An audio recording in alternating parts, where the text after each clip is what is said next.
Добрый день, уважаемые туркменистанцы. Добрый день, дорогие земляки. Еженедельная передача моя по воскресеньям на русском языке. Сегодня я заглавил «Туркменская лужайка» или «Шоу must go on». Даже песню такую поставил, это Фредди Меркьюри поначалу. Почему я говорю «Туркменская лужайка»? Потому что мы не доросли. Не доросли до серьезных политических баталий, до серьезных, так сказать, акций. За нами фактически, вот, ну, начиная с 30 лет, ну, прошедших. И по сей день ничего такого нет. Просто мы развлекаем друг друга за рубежом. Почему я такое говорю? Наверное, за отсутствием развлекательных программ в Туркменистане. Салам алейкум. Развлекательных программ в Туркменистане. И люди уехали, соскучились по увеселительным, так сказать, по программам. А наша политическая, так сказать, лужайка заняла эту нишу, так сказать, национальным туркменским колоритом. Ну, Туркменистан, вы и так все прекрасно знаете, что творится в Туркменистане. В Туркменистане, как всегда, президент уже опять захватил свои удила. Если помните, когда только во всем мире начался коронавирус, он как-то растерялся и просто потерял себя. Он не знал, как выживать. Но время прошло, как-то, вот, понимаете, наша туркменская, так сказать, оппозиционная настроенные люди не смогли это время переломить в свою пользу. И Бердумухамедов, как всегда, взял все в свои руки. Вернее, не взял в свои руки, просто он изолировал страну. А народ как-то пассивный в Туркменистане, ничего не делает, но он и продолжает свое дело. А вот на оппозиционном, так сказать, лужайке, на оппозиционной лужайке очень большие изменения. Изменения в том, что у меня вспоминается фильм, я не помню, японский фильм, там женщина становится во главе якудзы. И там сидит японец на каком-то совете такой, сидит такой, злой там, вот, молча такой совет, сидит. И он с таким голосом, у них гортанный голос, ну фильм уже, вы знаете, говорит, я недоволен. Вот. В это время подскакивает эта женщина, быстро подбегает и со своей катаной ему голову с плеч. А остальные хлопают мужички. Точно так же у нас за последнюю неделю проявились такие мужички. Девушка, ну как сказать, со своими особенностями вышла, видать, получила, как сказать, финансирование, начала обижать все страны и политически активизировалась. Активизировалась в том смысле, что думает, что неужели, ладно, если вы выступаете вокруг себя такие, ну, ребята, ну, они тоже ребята не глупые вокруг нее, они просто мотивированы на деньги. Но если она думает, что они просто глупые, она думает, что их, извините, неправильно выразился. Если она думает, что они глупые, а на самом деле вокруг нее не глупые ребята, они просто мотивированы на деньги, то она и думает, что остальные туркмены тоже такие глупые. И вторя ей, другие люди тоже такие же. Думают, что другие туркменистанцы глупые. Понимаете, они нашли благодарные уши и выступают. Эти другие выступают. Они каждый повторяется. Ничего нового не придумывают. Я когда выступал на туркменском языке, и всегда и на русском языке говорил, ребята, все, что вы говорите, это очень хорошо. Прекрасно. Что ж в Туркмении ужас, мрак. Ну, нет свободы, ничего. Но вы дайте ключи. Ключей нет. Они говорят, вот мы один раз последний митинг сделаем, выйдем одним ударом. А до последнего митинга надо еще дойти. Там по одному расшивает всех. И я к чему такое вам говорю? Как раз тут и Пнет появился, ну не под Пнетом, а под своим именем, Сапурмурадов. Добрый день. Вопрос к нему тоже возникает очень много, потому что я послушал, что его обвиняют в том, что он настолько всесильно, оказывается, в России там изолировал человека, который боролся за правду. Хотя тот парень мне, я симпатизировал, правда у него язык был чуть-чуть поганенький, он по последнее время исправился, он перестал матюкаться, но то, что он шел в правильном направлении, это однозначно, он действительно раскрывал, что там была действительно какая-то мошеннические схемы. Но тут сам возникает вопрос. Он внезапно исчезает. И у меня вспоминается, что 2019 год. Точно так же приносили меня в жертву. Но я оказался умнее. Вышел из этой ситуации. А вот у него не получилось, видать. Или он сам добровольно пошел под это дело. Не знаю, как, что происходит. Но сам факт под эту, под эту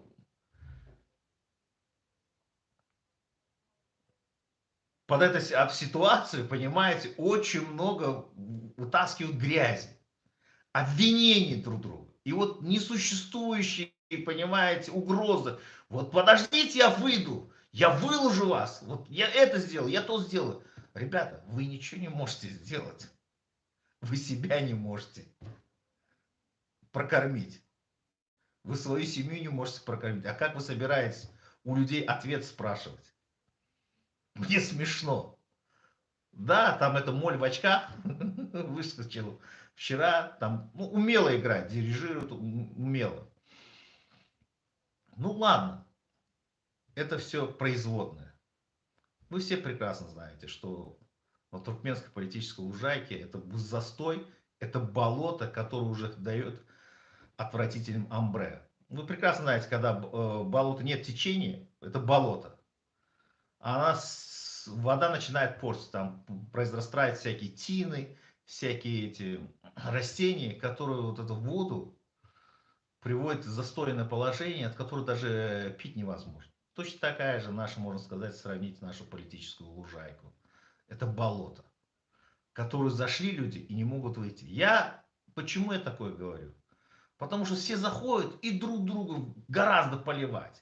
И фальшивые, говорю, ложные информации давать.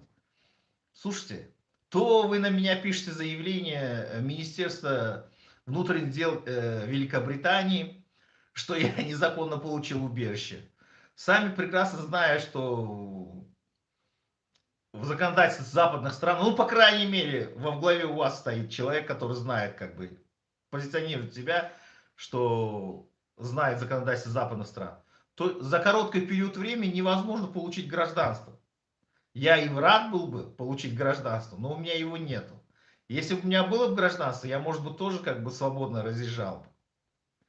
Вот. Ну и финансирование, самое главное. Финансирование, потому что разъезды финансирование нужно. Если вы меня обвиняете, что у меня есть финансирование, так, блин, докажите чем-то, понимаете? Я и сам бы рад разъезжать, честно, на халяву. Но у меня нет этого. Ну, честно скажу, за период локдауна все доходы, которые у меня какие-то другие были побочные, все исчезли.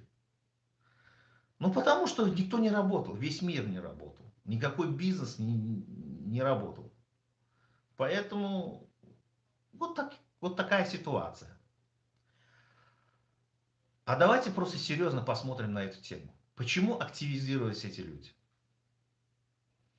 Почему господин Сафармурадов на прошлой моей передаче все активно меня толкал на тему про Турксой и про поездку этих все? Ну потому что просто это геополитические игры. Ну мы все знаем, что Сафармурадов аффилирован с Россией, а другая, так сказать, оппонент, красивое слово, представляет совершенно другую страну. Но у этих оппонентов, в отличие от Сапурмурадова, руки длиннее. Почему? Потому что финансирование есть. Вот Сапармурадов мало того, что изолирован, он даже в Евросоюз не смог попасть, а они свободны в своем передвижении. Картина на всем среднеазиатском пространстве очень тяжелая. Почему? Давайте посмотрим серьезно на эту ситуацию. Все войны, все недовольства происходят из-за денег или из-за каких-то амбиций личных так, руководителей каких-то стран. Кто-то постоянно хочет получить какие-то привилегии или преференции в одних играх. И когда у сильных миров что-то такое разногласие происходит, то страдает народ. Вы прекрасно знаете, что там происходит на Украине. Возьмем полностью среднеазиатское направление, постсоветское пространство. Это зона влияния была России. До этого Россия имела амбицию, она и СССР контролировала Восточную Европу. Сейчас Россия умерила свои амбиции в этом отношении. Не то, что умерила, она может быть и хочет что-то там такое, но в силу тех каких-то ограниченностей возможностей, она просто замкнулась только на своей, так сказать, той территории, постсоветское пространство, хотя бы это удержать. Но и это ей как бы спорно сейчас. И сейчас, я почему такое говорю? Потому что разговаривая со своим товарищем с Афганистана, и он говорит, что ИГИЛ свободно разгуливает по Афганистану, приграничных центральноазиатским государствам. До этого ИГИЛ, вы же прекрасно знаете, что Талибан всегда вражески относился к ИГИЛу. Но вот ИГИЛ как-то плавно на территории Афганистана перешла. Вот это у меня просто вопрос возникает. Значит, это интересы каких-то стран, сильных миров всего. И вот, если в Донбассе началась, это все взаимосвязано, Донбасс, Украина, постсоветские среднеазиатские пространства. Если Донбасс все-таки удержат россияне, как-то это все делают, то очаг нестабильности начнется на южном подбрюшье Российской Федерации. А именно, все среднеазиатские страны будут подвержены каким-то этим нестабильностям, каким-то провокациям или что-нибудь в этом роде. На туркменском языке я не буду делать, это воскресная моя передача, я всегда сказал, что на воскресной передаче буду делать на русском языке. Нравится вам, не нравится, учитесь. Как Ниязов в свое время сказал, хотя я его терпеть не могу, туркмен должен знать и английский, и туркменский, и русский, и другие языки. Чем больше языков мы знаем, тем лучше. Он вас именно на постаханском, так сказать, регионе учил во всем, предоставлял больше возможностей, чем по остальным регионам. И вы до сих пор остаетесь в том же забыточном, забитом состоянии. Это ваша вина. Извините, отвлекся. Так вот,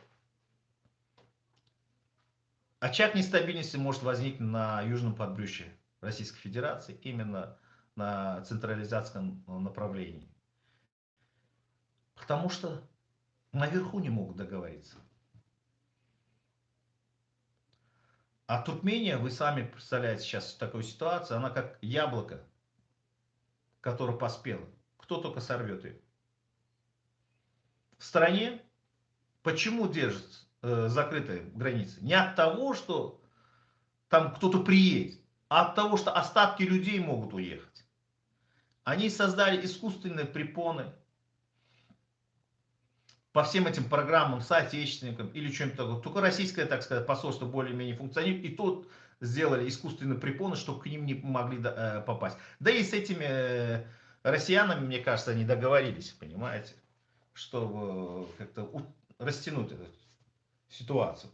Хотя России очень выгодно, если очень много людей переедут на территорию Российской Федерации. Почему? Потому что это же те же будут граждане, они, во-первых, язык знают, во-вторых, это той же ментальности все росли. А представляете, если к ним приедут с африканских стран или с той же Сирии, с Афганистана, это совершенно другая ментальность. Поэтому Россия больше приветствует, так сказать, выходцев из Средней Азии. Я имею в виду наверху. Вот так, как-то кратко, вот так дела обстоят в Туркменистане. И на нашем, сказать, на нашем лужайке политической. А Туркменистан, вы уже, хочу сказать, что он дошел до той точки невозврата, что вообще кадров нет. Если они так нефти отдали на разработку 300 скважин, хотя в период моей работы, я помню, Министерство водного хозяйства, ко мне молодые два пацана приходили, ребята, у них были технологии какие-то там по добыче газа, то есть по добыче нефти, которые уж скважины, которые израсходовали свой ресурс. Это был, по-моему, сын какого-то министра нефтегаза, и там рядом был парень, русский парень, Заводовский, не помню как-то это. Они просто приходили в Министерство водного хозяйства, контракт делать на поставку запчастей каких-то. Ну, вы же знаете, у кого деньги есть, они хотят деньги делать деньги. У них есть возможность поставку на запчасти, а поставка запчастей эти большие деньги. А он тогда Министерство водного хозяйства нуждалось в этих земснарядах, в любых техниках, так сказать. Потому что заявление Каракумского канала, все-таки, что ни говори, во время Ниязова все-таки деньги выделялись, чтобы Каракумский канал прочищали и другие эти водохранилища. Вот так как-то ситуация. Поэтому ничего оптимистичного я вам не могу предложить и сказать. Туркмения рано или поздно, как и другие постсоветские, так сказать, среднеазиатские страны, подвергнутся каким-то, превратятся в зону боевых действий. Но в отличие от тех, Туркмения, ну, от Узбекистана или Таджикистана, Туркмения не готова к этим, так сказать, событиям. Она надеется, что она купит или что-то такое делает. Но ИГИЛ ты не купишь. Это не Талибан. ИГИЛ там какие-то мотивированы с определенными странами. Мы же не знаем, кто ими руководит. Вот так. И территория Туркменистана для них будет очень хорошо подходить. С большими, так сказать, энергоресурсами. Это вакуум. Они зайдут, тут вакуум заполнить исламом радикальным. А наши люди будут дальше кричать в Стамбуле или там других. Кстати, насчет Стамбула. У многих там в Стамбуле задняя точка начала гореть. Новый какой-то Дернек открылся. Дернек это комьюнити по-английски, а по-русски землячество. Сообщество, землячество, что-то в этом роде. Открылось. Ну, открылось. Вам-то какая разница? Чем больше этих комьюнити, тем больше землячества, тем, наверное, лучше улучшение для туркмен, наверное, будет. Мне вот как-то по барабану, что там есть или нет. Просто это о чем-то говорит. Если там какая-то демократически есть начало, в отличие от России.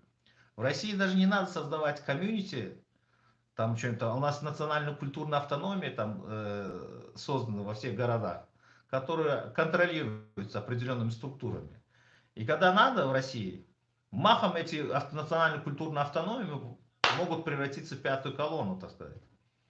А в Турции вот это упустили. И сейчас как бы этот процесс налаживают. И там какого-то турка поставили, который бывший полицейский, который, я так понял, у него служба безопасности, там с племянниками как-то связан. Ну, создали. Вам-то что? Они помогают помощь туркменам делать каким-то, ну, по крайней мере, какие-то дела. Ну, делают это же хорошо. Ну, а что вы к ним прицепились? Вы свое дело делаете. Так нет, у нас туркменская лужайка, вот именно, привыкла, что кому-то... А потом говорят, мы, говорит, воюем, а некоторые против нас воюют. Сначала всех заденут, а потом, говорит, оказывается, нас нельзя обсуждать. Или как-то такое. Я вот не понимаю. Меня критикуют, плевать. Я иду своей дорогой. Я сказал, партизаны есть и будут и двигаться. Будут. Потому что пока будет недовольствие, будет партизанщина. Если Туркмения как-то удовлетворит интересы массы людей, партизаны исчезнут, как и появились. Это не от того, что я хочу, или кто-то другой хочет. Это от того, что от недовольства. Люди не удовлетворены, люди хотят жить. Поэтому от несправедливости появляется. Поэтому люди будут жечь, что-то по-другому надо будут выступать. Саботаж будут делать, ломать что-то определенное. Пока действующее правительство не одумается и не удовлетворит те насущные, так сказать, их не проблемы. А именно насущных проблем входит это обеспечение хлебом и продуктом питания. На что я так понял, что президент Бердымухамедов нелегитимный, кстати. Я еще раз повторяю, что нелегитимно. Почему? Нравится многим и не нравится. Он нелегитимен по одной простой причине. Потому что эти выборы были недействительны, потому что больше половины процента Туркмении отсутствует в самом Туркменистане. Так вот, мы открыли этот новый ДНР. Мы открыли. Вам-то какая разница? Вы со своим ДНР вошкаетесь. Что-то делаете людям. Те показывают реально в примере, что кому-то помогли, вот что-то делают. А вы-то покажите, что вы помогаете. Но этого же нет. Просто болтовня. Как один наш землячок, у него столько кличек. Последняя кличка «Блестящая голова». Он меня обвинял в свое время в популизме. Буквально месяцев 4 тому назад, что-то такое. Плавно этим популизмом заразились все.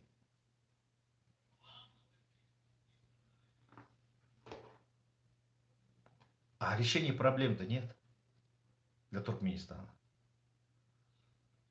Ну сколько можно болтать? Мы это сделали, мы то сделали, мы туда поехали, мы сюда поехали, что-то там только вы там, ну пошли консульство, туда сделаешь, этим поехали. Да мне без разницы, куда вы ходите или что-нибудь такое. Вы результат покажите, чем вы, что этим вы добились. Ну на ОБСЕ съездили, задали вопрос, а ответа-то мы не получили.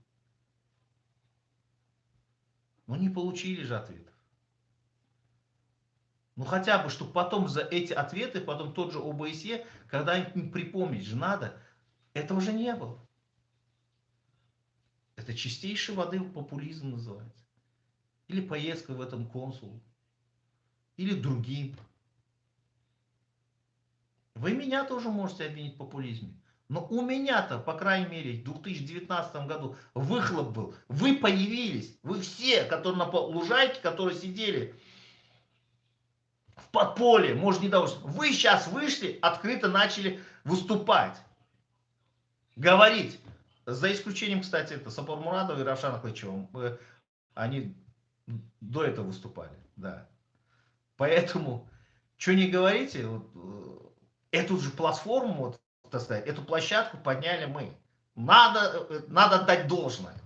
С нашими, так сказать, перекрестными, так сказать, недовольствиями, переругиваниями в прямом эфире. С сапаромурадовскими черными футболками, похоронными. Это было. Это было. Кстати, он удалил. Удалил многие видео. Очень интересное видео было. Просто для истории было бы интересно. Это надо было смотреть и наслаждаться этим видео. Понимаете? Но он удалил. Надо, ну не знаю.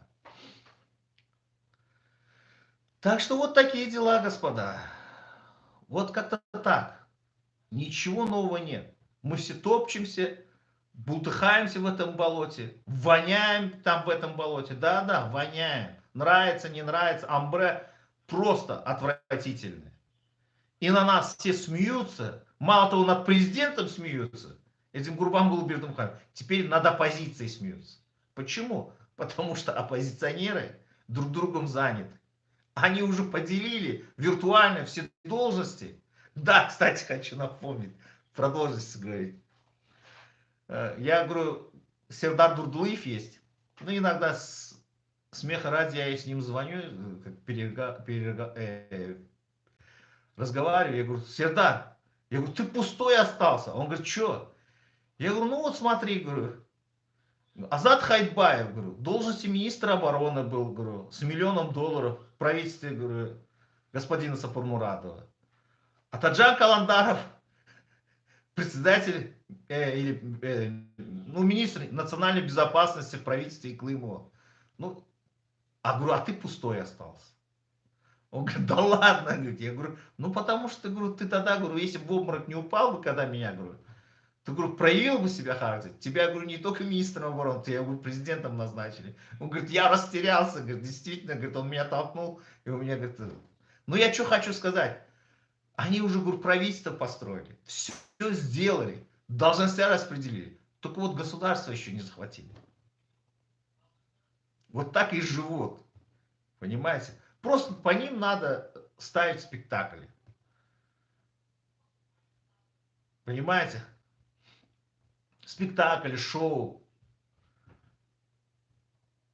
Так что вот такие дела.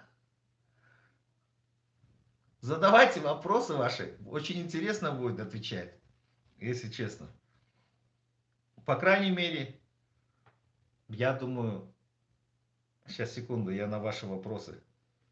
Сейчас, секунду, я на ваши вопросы отвечу. Баха Кипр, салам алейкум всем. Лили, здравствуйте. Светлана Швец, на час позже. Ну, на час позже. Да, на час позже, извините. Я обычно 3 часа выступаю. Ну, следующее... Нет, в то же время возьмем, что 3 часа, так 3 часа. Потому что меня просили с Туркмении тоже, как бы, чтобы я после 21 часа выступал. Так что, Факов, приветствую. Так, Лейла Мацкун Кахамджан, привет. Привет. Дальше, фильм «Убить Билла». Точно, «Убить Билла». С катаной там. Точно, точно. Точно. Масад Байрамович Спурмурадов. И снова здравствуйте, снова с вами, как Мурат Хазаев. Да. Моя коронная фраза. На туркменском языке теперь тоже. Так. Нет. Господин Сапурмурадов. Желтую. Я сегодня в кроваво-красном. Я вообще хотел в сером цвете выступить, но думаю, что-то надо и жизнь нашу разнообразить. И думаю, кроваво-красным выступлю сегодня, потому что день комсомола был вчера или позавчера, а комсомола флаг был такой красный. И учитывая мою прошлое комсомольское, так сказать, деятельность, ну, в школе, по крайней мере, я решил сегодня в красном выступать. Желтый, это ваша подруга, переняла у вас эстафету в желтом цвете, так сказать. Она выступала, это очень было символично. Вы, наверное, видели об этом. Так что... О, ДМ. Может быть. Может быть. То, что вы пишете. Так что... Так, вчера Моль в очках сказал, кто его сдал. Он же нелегально находится в России. И вы имеете в виду Азата Исакова, это Азата Кепку? Я просто, вы написали это имени человека, который я не люблю. Просто. Не то, что не люблю, любить это... Я женщин люблю обычно. Я же не радужанин. Если к радуге относился, в другое дело. Вот. Я поэтому этого человека просто не перевариваю. Ну, он действительно моль в очках. Вот. Что он сказал, я не знаю, но мне отрывки переслали, мне было смешно. Мне там очень больше нравится Розик. Вот Розик это действительно кадр. Это покемон, который вообще меня, ну, я без смеха на него не могу смотреть. Он когда, особенно угроза, скоро тебя, тебе это, даю время, ультиматум он дает. Так что держитесь, господин Сапурмурадов. Ваше все нутро, вплоть до заднего прохода, они раскроют. Не знаю, мне жаль вас. По крайней мере, виртуально сделать это. Так, Евросоюз отказался от туркменского природного газа. Непонятно. А при чем тут природный газ туркменский? Он никогда не намечался туда. отправлять. В направлении, по-моему, Китай идет, и сейчас через Афганистан, Пакистан, и в Индию.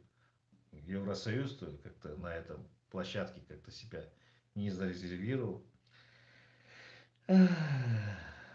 Так. Сапармурадов пишет, если бы я хотел бы задержать этого Азатова Исакова, говорит, сделал бы законно. Пример Чулиев Арас, как пример. То есть вы на себя взяли ответственность, что вы его депортировали, Чулиева.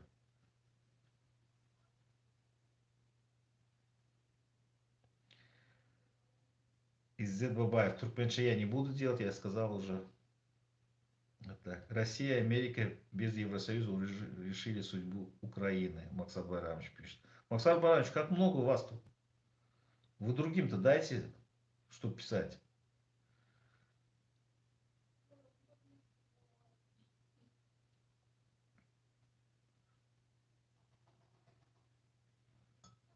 В Туркмении построили, пишет, главную магистраль из Ашхабада до Туркменабада. Военная техника будет перебрасывать из центра в регион.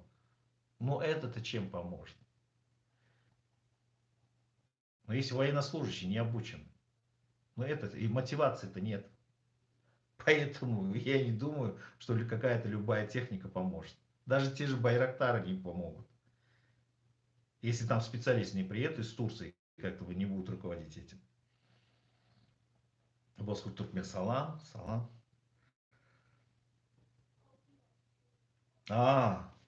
Да, я упустил этот момент насчет писателей и нашей, так сказать, соотечественницы из Америки.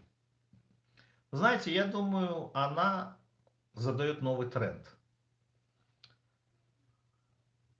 Наша соотечественница из Америки, она задает новый тренд. Почему? Потому что она заставляет людей отвечать за свои слова. Если она приведет в реальность свои угрозы, то есть это начнется судебный процесс, это будет прецедент. И люди думают, другие подумают, прежде чем, когда вот что-нибудь выступать и оскорблять в эфире. Та же Моль в очках, он выступает и говорит, вот, там какой-то педофил, он все это сделал педофил такой-то. Так, это же Моль можно привлечь к этой ответственности. Почему? Потому что он сказал, без разницы, кто ему что написал, он просто повторил. И я думаю, люди будут как-то возьмут на себя какую-то ответственность. Я в этом отношении поддерживаю ее. Очень поддерживаю. А этого не могло быть, этой свары, если бы с самого начала не раскачивали эту ситуацию. Если бы с самого начала пригласили бы своего товарища, он же любит этот господин фантаст делать круглые столы. И на этом круглом столе задать ему вопрос, с какой целью ты в эфире у Равшана Клычева ты говорил про меня такой-то, такой-то. У тебя есть доказательства? У тебя есть какие-то обоснования? И когда вот это бы сделали, у никого бы не возникло бы пример что-то говорить. А эта ситуация возникла из-за того, что этот человек, фантаст, не смог это разрешить. А наоборот начал, так сказать, сплачивать вокруг себя сомнительных, так сказать, ну, не сомнительных, таких же, как он, трусоватых людей, чтобы они его защитили. Ну, это же пример был, когда с Турцией спринтерский забег показывали Усейна Болта в защиту этого человека, как начали делать. Он трус или нет, такие же эти зумы. И точно так же он решил применить себе в таком варианте. Но ребята с обидой, с другой стороны, так сказать, они начали раскачивать, мало того, нарыли материал в отношении родственников, что те какие-то богатые, там, держат бизнес, и притом бизнес сомнительный, которым вообще даже сотрудники Министерства национальной безопасности с ним не приходят, ничего не делают. Вот так. Хотя этот человек с 30-летним, так сказать, опытом борьбы, там, говорит, что он был писатель, туда-сюда, оппозиционный деятель, все такое прочее. Тут я 2 года как выступаю, 3 года моего брата не оставляет в покое. Как только от меня вся семья отреклась, а от него почему-то никто не отрекается. Любя, наверное. Как в песне не отрекаются, любя. Так.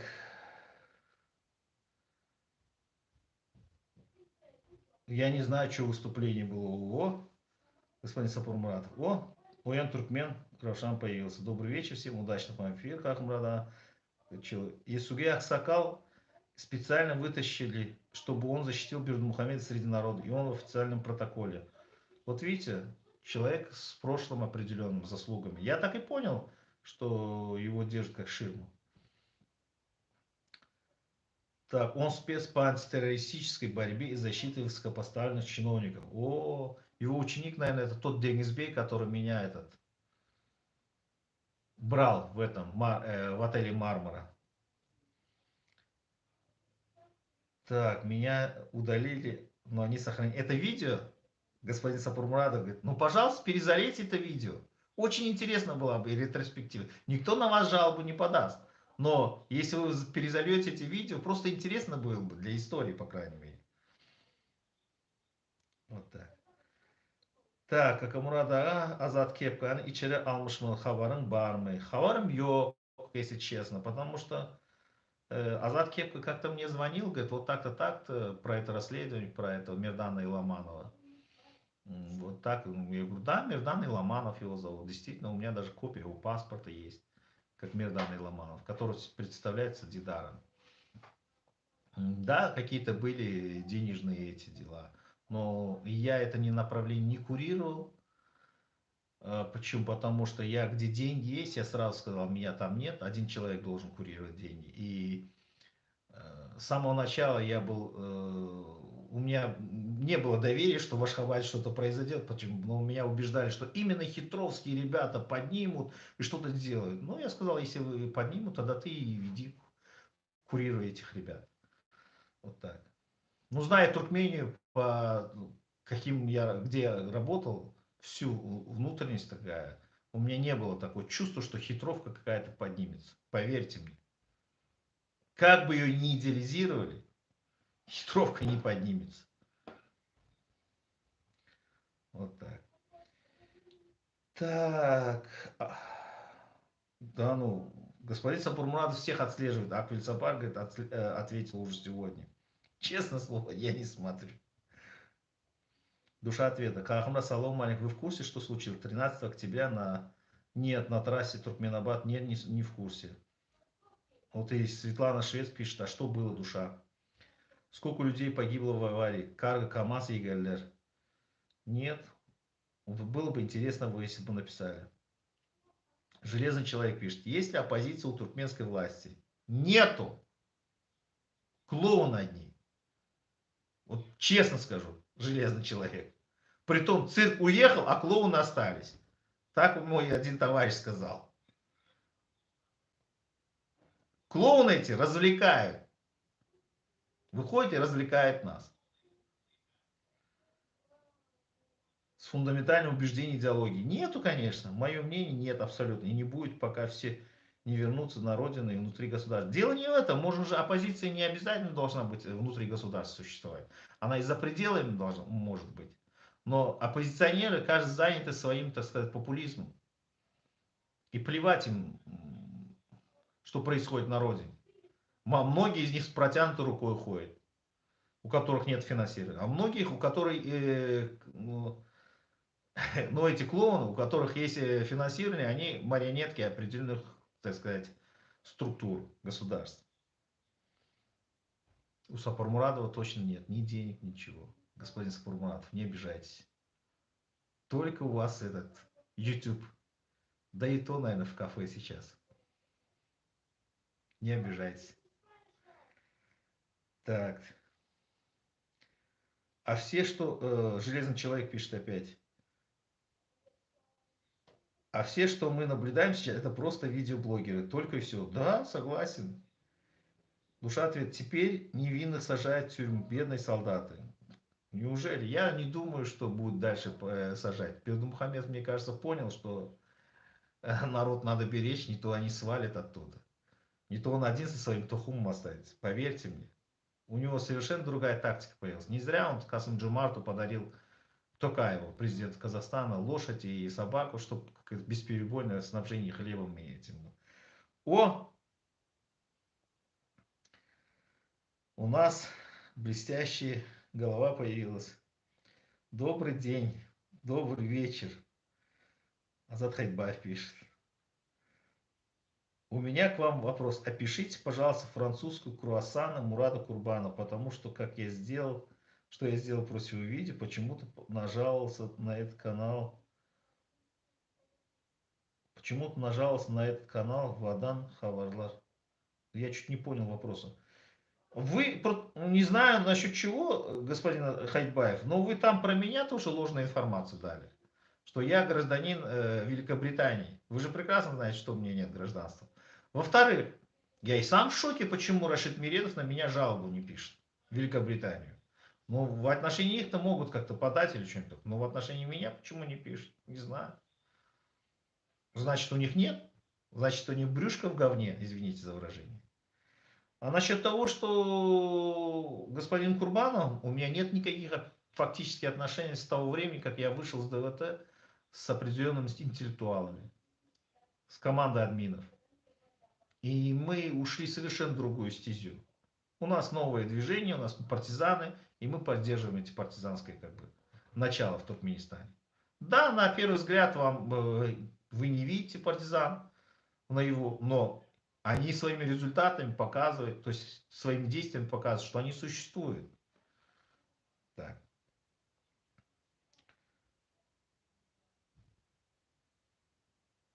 Осман опять задает Азат Хайдбаеву Селин Хавар. Да, он же первый выступал. Он Хаварвар именно.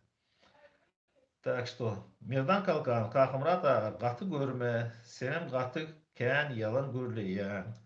Dinlemeyen Mirdan Galkanov men efirimde.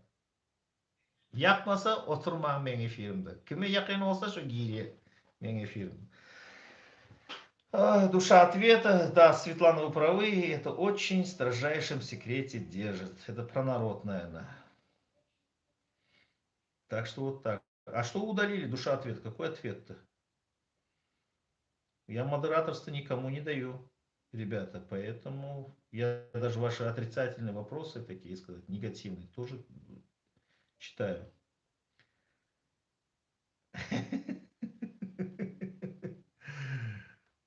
Максат Байрамович спрашивает у Азата, есть информация о кепке? Вы же в России находитесь, Максат Байрамович. У вас же такие ресурсы есть, которые вы могли бы всех найти. Вы же бывший чекист, бывших не говорят не бывает. Поэтому, я думаю, вы должны эту информацию дать.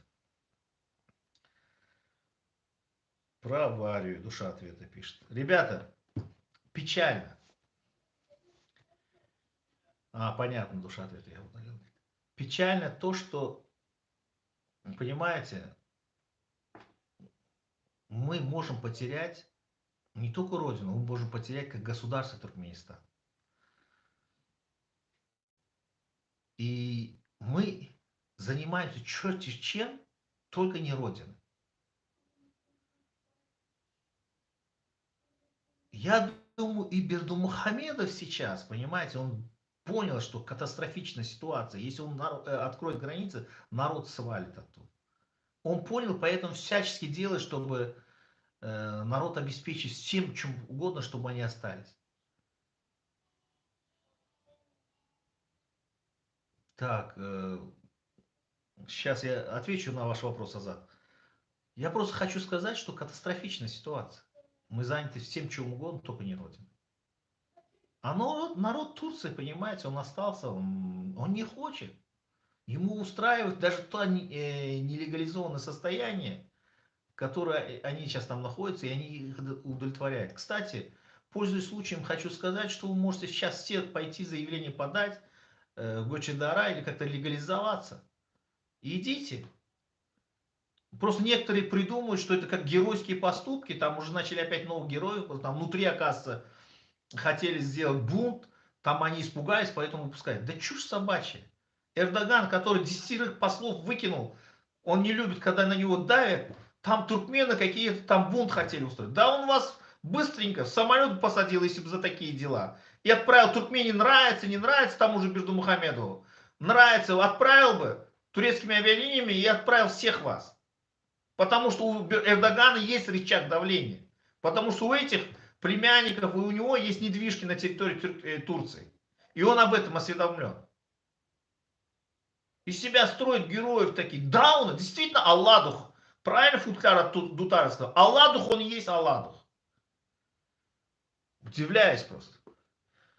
Теперь отвечу на вопрос Азата Хайдбаева. Что он пишет? Так вы хотите сказать, что вы даже не знаете про его сестру, которая работает в аппарате президента? Нет, не знаю. Я сказал, я с ним работал, когда общался, он про меня все знает, но я про него узнавал информацию почему-то с Чехии. Про его желтые запорожцы, там разные Volkswagen или другое. Про сестру я знаю, одну сестру, это мать Давлета, которая в Америке живет. И все, где она работала, что она делала, я не знаю, не в курсе. Сколько у него братьев, сестер есть или что-нибудь в этом роде. Поэтому, к большому, так сказать, моему разочарованию, мне было это неинтересно. Я с человеком общался. Если я с человеком общаюсь, я ему доверяю. Точно так же я вам доверял в свое время. Я и человеком, если общаюсь, я верю. А когда я перестаю общаться, значит мое доверие подорвано. Просто этот человек просто вычеркнут из моей жизни. И они прекрасно знают об этом. И ко мне не не пытаются со мной что-нибудь. Вот вы пытаетесь, я вас все равно не подпускаю к себе. Хотя здесь вы пишете. Ну, здесь писать это люди, общественное место, все знают, видят. Господин Хайдбаев. Так. Железный человек. А, Сапар Мурадов пишет, мы все уже потеряли. Ну да. Железный человек. Азат Хайдбаев, я проголосовал за тебя, за то, чтобы назначить тебя старшиной роты и материально-технического обеспечения. Это будет честью для тебя. Ну, ребят, давайте не будем оскорблять.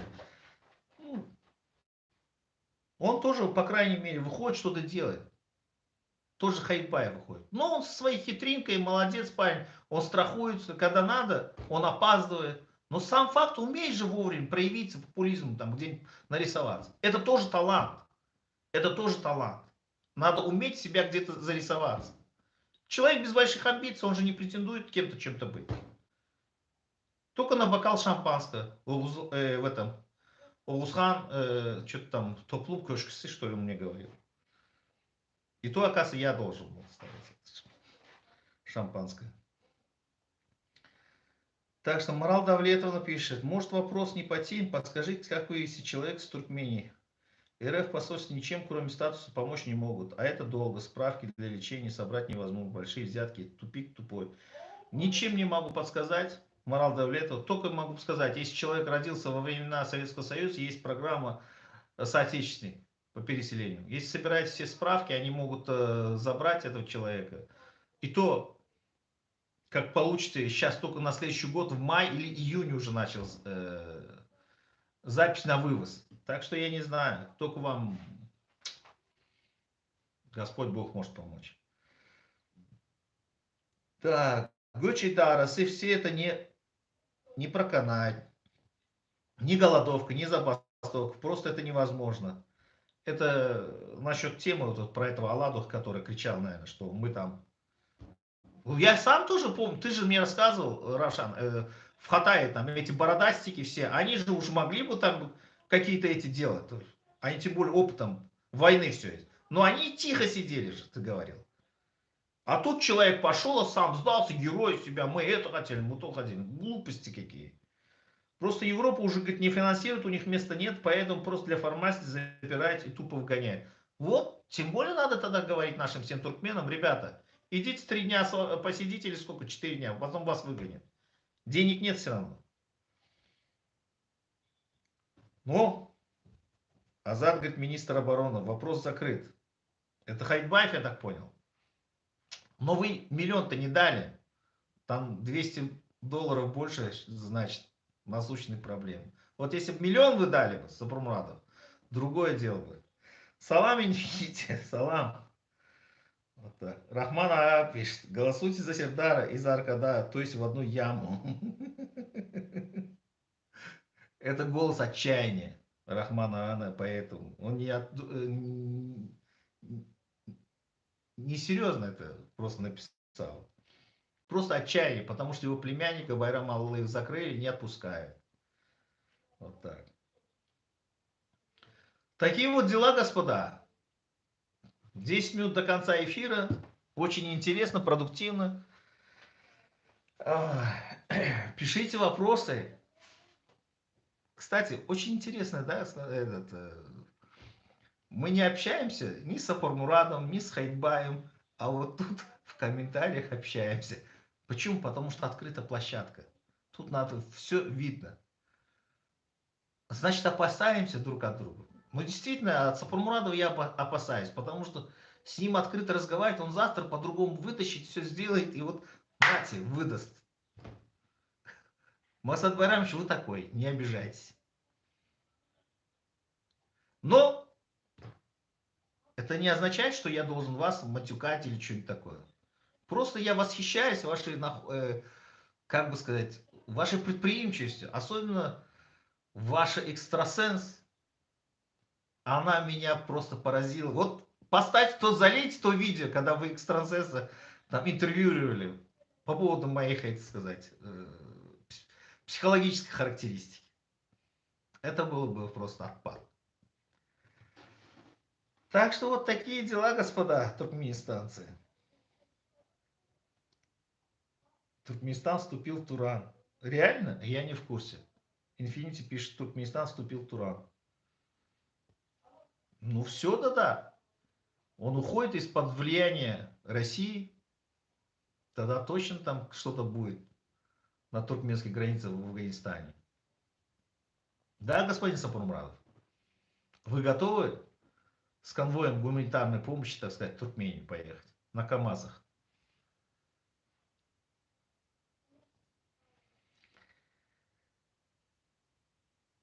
Ребята, ну чё, Хайдбаев удалился из своих сообщений, видите как? Как он быстро удаляет. И как он, молодец, умеет нарисоваться везде и свои следы не оставляет.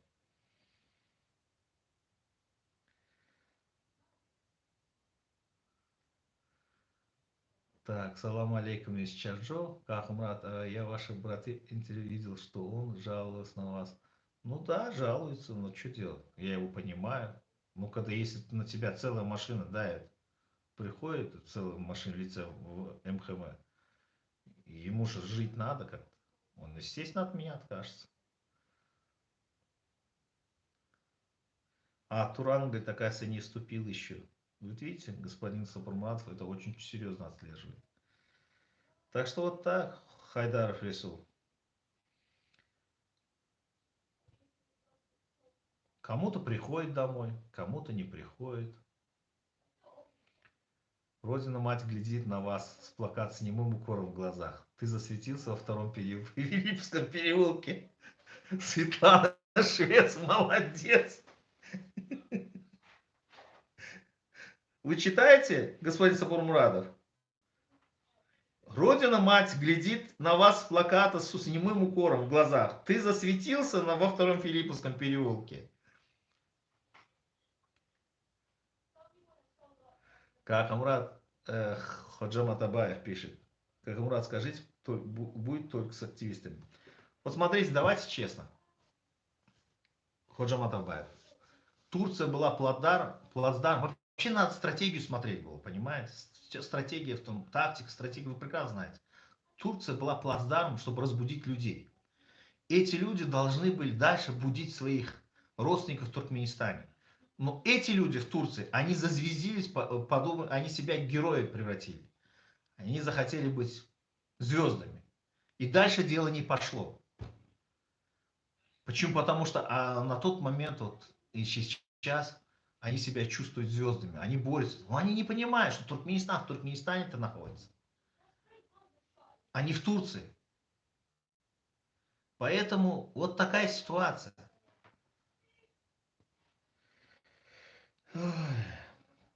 За Рахмана голосовать надо. Он пишет. Ну, Ходжа Матабаев, я вам сказал, что насчет активистов. Поэтому что ожидать от них? от звезд. Вот. Сапар Джумаев, Кагымрат, Хыдыр Сачың өзің оңырдың мы айтсаңа? Yok, машғаламын орды. Мен машғаламы өзнемем. Ну, я своей супруге доверяю. Поэтому парикмахерскую даже не хожу. С последними событиями. Как пошел в политику, парикмахерскую не хожу. Боюсь бритвой по шее чиркнуть. Вот так. Поэтому придется дома стричься. Вот такие дела, Сапар Джумаев. Миха Михайлович, привет, это господин, который не чист на руку, активен на вашей площадке, совсем забывает о обещанной капитуляции. Я не знаю, кто капитуляцию, про какую капитуляцию вы говорите. И это я про господин Сапурмарада, Миха Михайлович пишет. Я не знаю, где он такое говорил.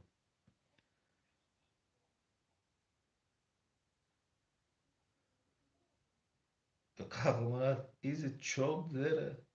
Не, мы не пизду. Cold. А, cold, да. Холодно у нас. Прохладно, если честно, да. А такой Пекмерген.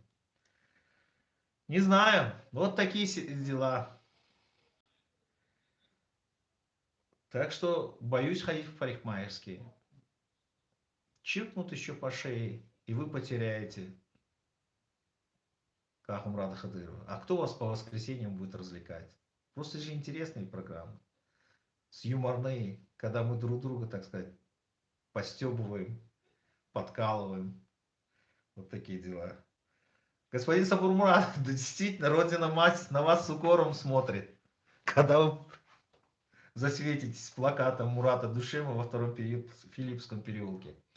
А если честно, действительно, вот вы удалили те видосы, если бы залили бы их, вообще было бы шикарно. Вот. Машхалам Оңоре, Сапар Джумаев, супруга. Марал Давлетов, вам спасибо, что появились у меня в эфире. Вот такие дела. И вам спасибо, Миха Михайлович. Вот. Так что вот, как-то так.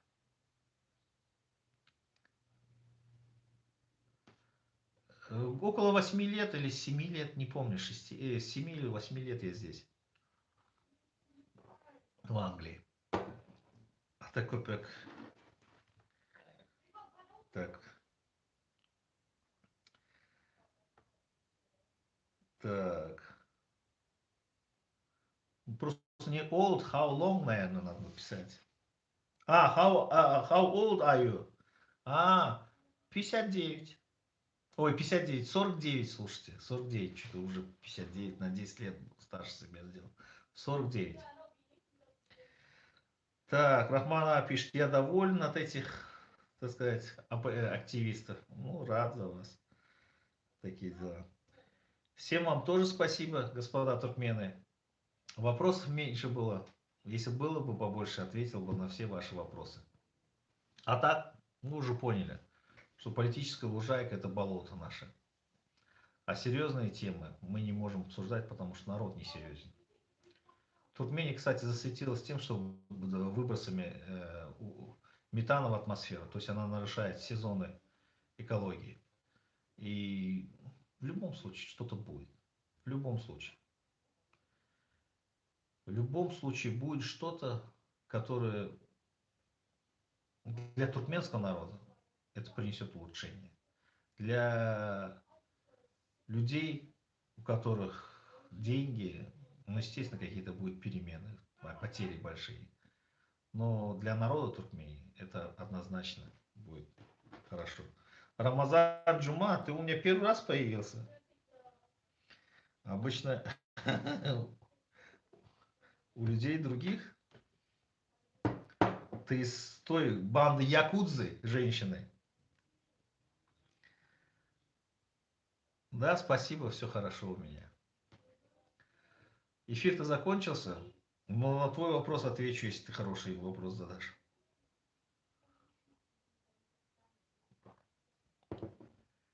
Здесь все: Никита, Стас, Гена, Турбо, Дюша, Метелкин.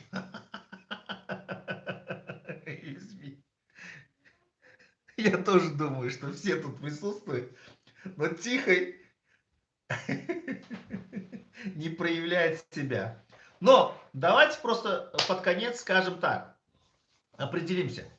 Есть, ну, я просто скажу, что не прямыми именами, почему? Потому что как-то, ну скажу так, есть якудзы, ну якудзы, я скажем так, предводитель которых женщина.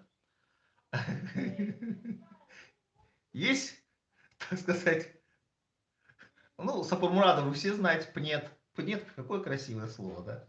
Пнет. Вот. Есть Сапурмурадов, есть там популисты, звезды, там, которые в ОБСе. И есть ваш покорный слуга, который сидит, стебается над всеми и над самим собой. Партизаны, руководитель партизанов, как мне сказали. Но я вам говорю, партизаны это эфемерное, так сказать, слово-то. Партизанщина Туркмении это те люди, которые недовольны действующим режимом. Поэтому это не означает, что я централизованно ими руковожу. Я просто морально их поддерживаю. Поэтому, ребята, будет недовольство, будут партизаны. Не будет недовольства, партизаны исчезнут. Да, такая у меня чаша оккупанта. Ладненько, всем вам благ, всех вам благ, господа туркменистанцы. Увидимся в следующее воскресенье, в тот же час, в 3 часа.